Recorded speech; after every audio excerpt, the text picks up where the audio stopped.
it sounds like in the face of what you see as a playing out of a major recession / depression that's going to be deflationary, where do people want to be? Well, the four horses of the economic apocalypse. I talk about them all the time. If in January you just said, I'm going to raise a lot of cash, I'm going to be heavily invested in the U.S., going long the U.S. dollar, not because the U.S. dollar is a great currency, but because against the euro, it's going to look spectacular. And if you shorted the market and you own treasuries, which was a mistake, 3 out of the 4 horsemen are working. One of them is not working. I think that other horseman is going to work. So if you own those 4, you'd be about unchanged on the year, maybe down, weighting to those allocations. But I think going forward, and if I'm wrong, I'll change, because I'm still long treasuries right now. I'm long treasuries right now because I think the economic data is going to be really, really bad very, very soon, even worse than we've seen already. And when that happens, I think treasuries are going to catch a bid despite QT happening. Because if you look back in the last QT, when the QT started, it was very bearish for treasuries. So price down, yield up. But once the economy started to erode significantly, treasuries caught a bid. So that's what I'm investing in. And if that happens, then all 4 horsemen will be pulling together. And you probably, of course, can't make any guarantees, but you probably will make money in this, what I call this grand reconciliation of asset prices.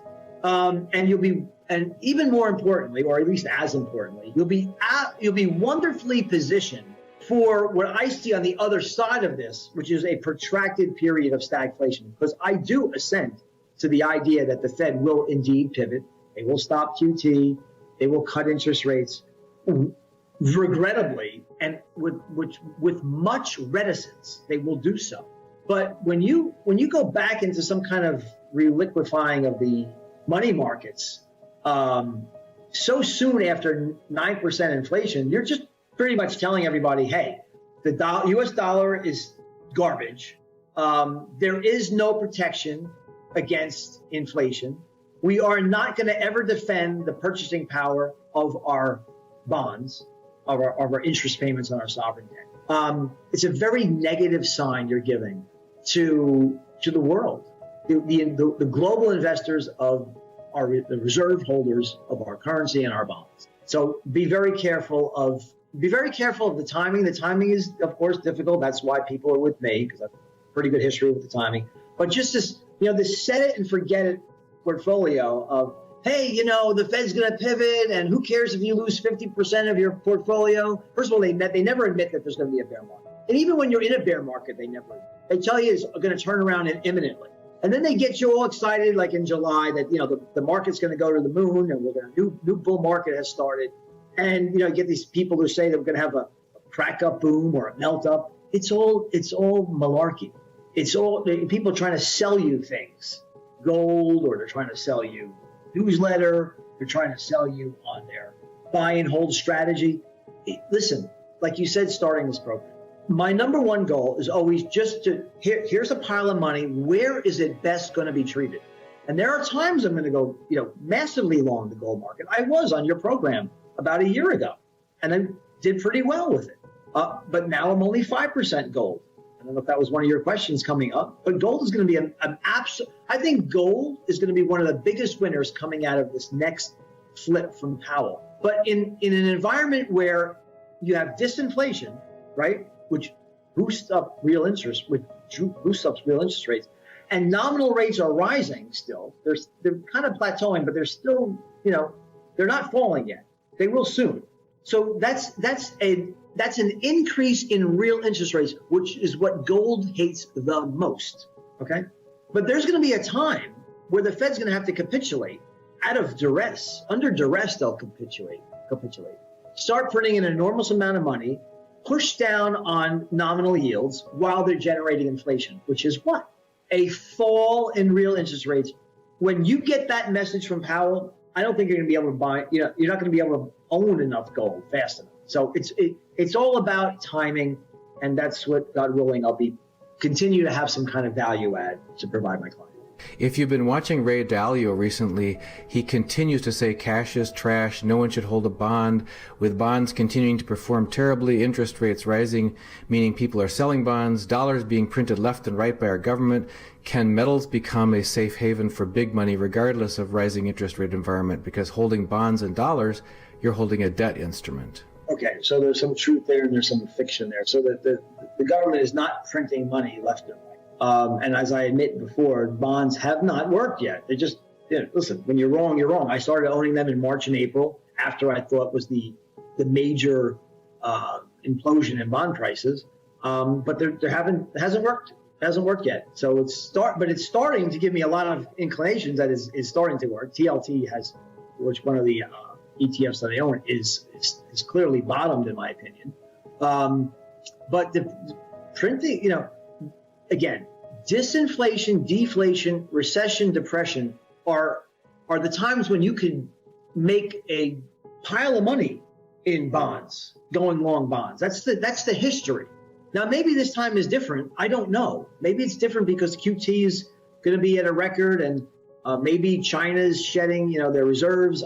There's a lot of reasons why it could be different this time. And if it is different this time, and I monitor the situation and I deem that it's no longer working, then I will sell. Before we continue, help us clicking that YouTube like button and subscribe now to our channel. This shows the algorithm that you valued this information. And it helps us spread that message. Sharing is caring.